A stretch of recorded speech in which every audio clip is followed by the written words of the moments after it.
Hello అండి. మీకోసం శ్రీనివాసరావు గారు రాసినటువంటి ఒక చక్కటి కథను వినిపించబోతున్నాను. మీ అమ్మాయికి పెళ్లి సంబంధం చూసుకోవాలి కానీ మా అమ్మాయికి వచ్చిన సంబంధం చెడగొడతావా సుబ్బారావు? నా ఉసురు తప్పకుండా తగులుతుంది అంటూ కేకలు వేస్తున్న రమణమూర్తిని చూసి, ఎందుకు అలా కాకిలా అరుస్తావు?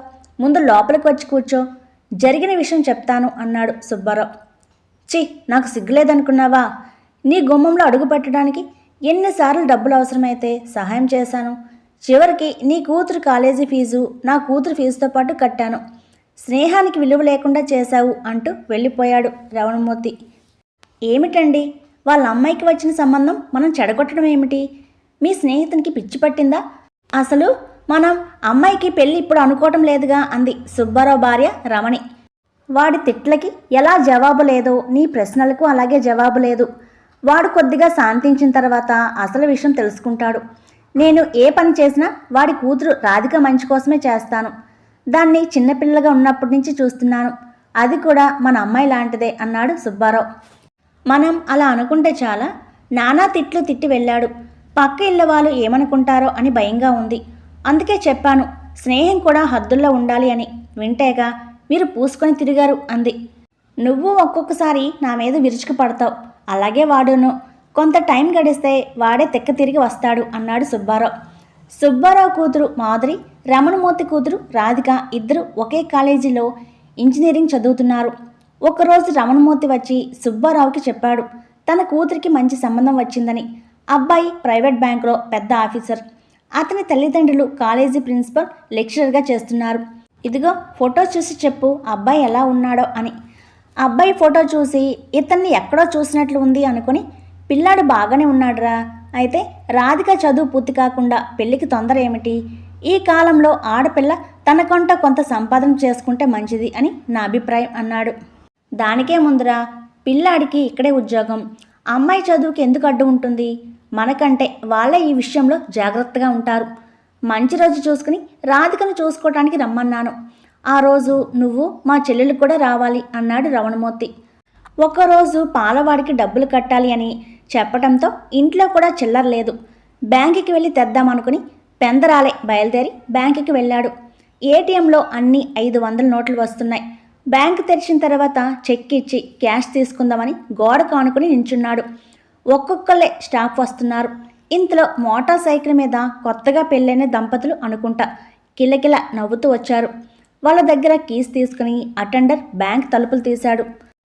ఒక్కసారిగా బ్యాంక్ దోచేయటానికి వచ్చిన వాళ్ళలాగా అందరూ అటెండర్ని తోసుకుంటూ లోపలికి వచ్చేశారు. చెక్కు పుస్తకాలు పట్టుకుని కొందరు, సంచి చేతిలో గట్టిగా పట్టుకుని కొందరు.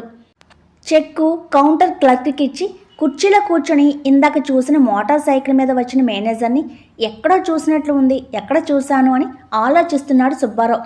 అటే వచ్చిన అటెండర్తో, బాబు, ఇందాక నీకు బ్యాంక్ తాళం ఇచ్చిన మేనేజర్ గారు ఆ క్యాషియర్ భార్యాభర్తలా ఒకే బ్యాంకులో ఉద్యోగం ఎంత అదృష్టమో అని అడిగాడు. కాదు సార్, వాళ్ళు ప్రేమికులు అంతే అన్నాడు అటెండర్ నవ్వుతూ. ఇంతలో తన వంతు రాగానే వెళ్ళి క్యాష్ తీసుకుని బయటకు వస్తూ ఆ మేనేజర్ని ఎక్కడ చూశాను, బ్యాంకులో కాకుండా అనుకుంటూ నడుస్తూ ఉండగా గుర్తుకు వచ్చింది సుబ్బారావుకి.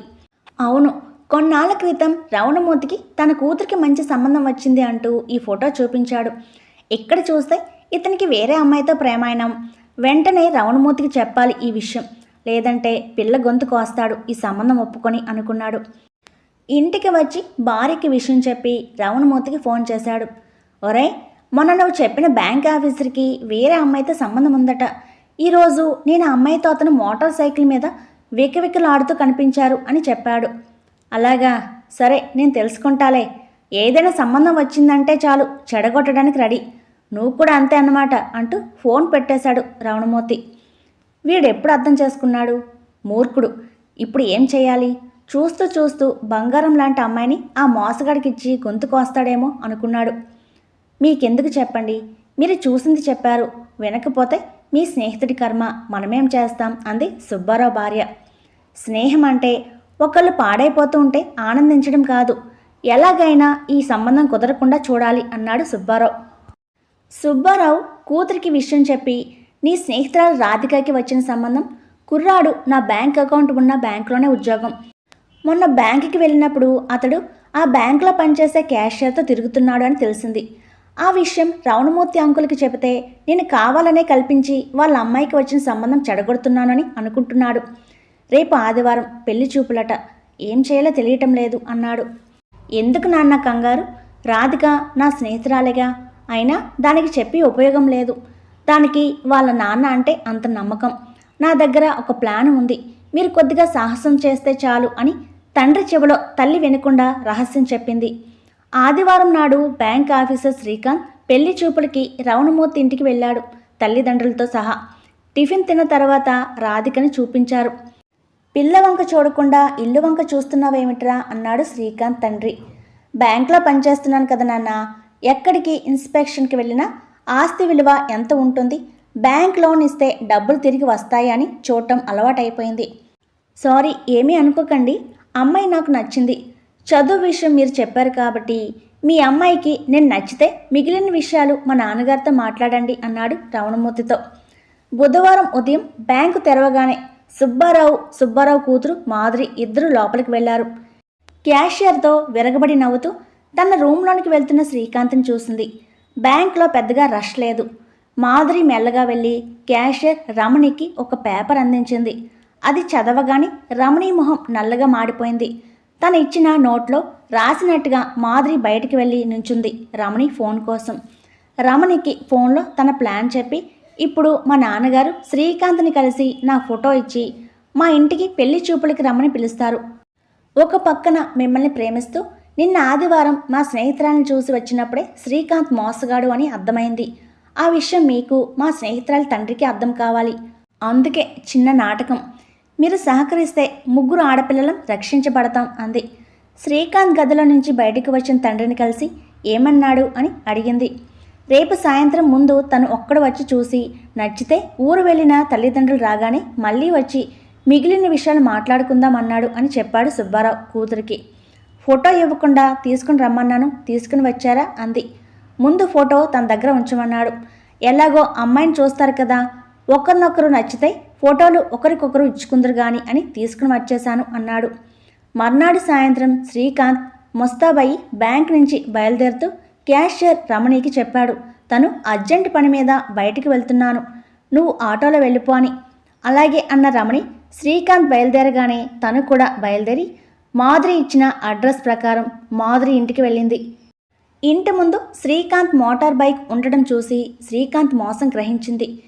మీ అమ్మాయిని పిలిస్తే 5 నిమిషాలు మాట్లాడుకుని వెళ్తాను, నాకు అర్జెంటుగా వేరే బ్యాంక్ పని ఉంది, వెళ్ళాలి అన్నాడు శ్రీకాంత్. అమ్మాయి కాలేజ్ నుంచి వస్తుంది, ఈలోపు పచ్చిమిర్చి బజ్జీలు తింటూ ఉండండి అన్నాడు సుబ్బారావు. గంట గడిచినా ఇంకా మీ అమ్మాయి కాలేజీ నుంచి రాలేదు ఏమిటండి అన్నాడు అసహనంగా. వస్తూ ఉంటే కారుకి ప్రాబ్లం వచ్చిందట, ఇంకో అరగంటలో వచ్చేస్తుంది అన్నాడు సుబ్బారావు. మీ అమ్మాయి కారులో కాలేజీకి వెళ్తుందా అన్నాడు శ్రీకాంత్. కొత్త కారు తీసుకుని వెళ్ళకే అంటే వినకుండా వేసుకుని వెళ్ళింది. 60 లక్షల కారు, ఏమైందో ఏమిటో, ఈ రోజుల్లో ఏమీ నమ్మలేకపోతున్నాం అన్నాడు సుబ్బారావు. సరే సార్, ఎలాగో ఆదివారం కాలేజీకి సెలవు కాబట్టి ఆ రోజు వస్తానని చెప్పి సెలవు తీసుకున్నాడు శ్రీకాంత్. మనసులో వీళ్ళు బాగా ఆస్తిపరులే అనుకున్నాడు శ్రీకాంత్. జరిగింది ఇది, చూద్దాం, మనం అంటించాము, ఇక ఆ క్యాషియర్ నడిపించాలి అన్నాడు. ఏమిటో మీరు మీ కూతురు ఎప్పుడూ నాకు అర్థం కారు అంది సుబ్బారావు భార్య. శ్రీకాంత్ ఆదివారం రావటానికి అవసరం లేకుండానే రవణమూర్తి ఇంటికి వెళ్ళి జరిగిన సంగతి చెప్పి, మాధురి సుబ్బారావు గారు మీకోసం ఎంత రిస్క్ తీసుకున్నారో ఈ లెటర్ చూస్తే తెలుస్తుంది అని చూపించి వాటితో పాటు తను శ్రీకాంత్ తీసుకున్న ఫొటోస్ చూపించింది. బాబోయ్ ఎంత మోసం! సుబ్బారావుని అనవసరంగా తిట్టిపోసాను, నా కూతురు జీవితం నాశనం కాకుండా రక్షించాడు అనుకొని ఒక్కసారి రమణి వంక చూసి, మరి శ్రీకాంత్ ఇటువంటి వాడని తెలిసింది కదా, మరి ఇప్పుడు నీ పరిస్థితి ఏమిటి అన్నాడు. ఏముంది అంకుల్, అతనితో తిరగడమే నేను చేసిన తప్పు, అంతకంటే తొందరపడలేదు. నన్ను మీ అమ్మాయిని ఈ మోసగాడి నుంచి రక్షించారు సుబ్బారావు అంకుల్, మాధురి. నేను వేరే ఊరికి ట్రాన్స్ఫర్ పెట్టుకున్నాను. వెళ్లేలోపు అతని మోసాన్ని బ్యాంకులో బట్టబయలు చేశాను, అదే నాకు తృప్తి. వాళ్ళ నాన్నగారు అమ్మగారికి కూడా వాళ్ళ అబ్బాయి గురించి తెలియజేశాను, వాడికి ఇంతకంటే శిక్ష అక్కర్లేదు అంది బయటకు నడుస్తూ. ఉదయం పాల ప్యాకెట్స్ తీసుకుందామని బయటికి వచ్చిన సుబ్బారావుకి గేటు దగ్గర నించొని ఉన్న రవణమూర్తి కనిపించడంతో మళ్ళీ ఉదయమే ఏం గొడవ పెడతాడో అనుకుని అక్కడే నుంచున్నావే, లోపలికి రా అన్నాడు. సిగ్గేస్తుందిరా లోపలికి రావాలి అంటే. స్నేహంలో కూడా నాకు నిజాయితీ లేకుండా పోయింది. నువ్వు స్నేహానికి విలువ ఇచ్చి నీ కూతురికి ఏమవుతుందో కూడా ఆలోచించకుండా ఎంతో సాహసం చేసి నన్ను నా కూతుర్ని రక్షించావు అన్నాడు. నీకు నాకు మధ్యలో ఈ మొహమాటం ఏమిట్రా? నీ ఆలోచనలో కూడా నిజముంది. ఆడపిల్లల తల్లిదండ్రుల్లో ఈ పోటీ ఉంటేనే ఉంది. మన దాకా వచ్చేసరికి తెలిసింది. ఏమైనా ఆ మోసకారి చేతుల్లో పడకుండా తప్పించుకున్నాం. లోపలికి రా, మంచి సంబంధం చూసి ముందు మీ అమ్మాయి రాధికకి పెళ్లి చేసిన తర్వాత మా అమ్మాయి పెళ్ళి, సరేనా అంటూ చెయ్యి పట్టుకుని రవణమూర్తిని లోపలికి తీసుకుని వెళ్ళాడు. శుభం.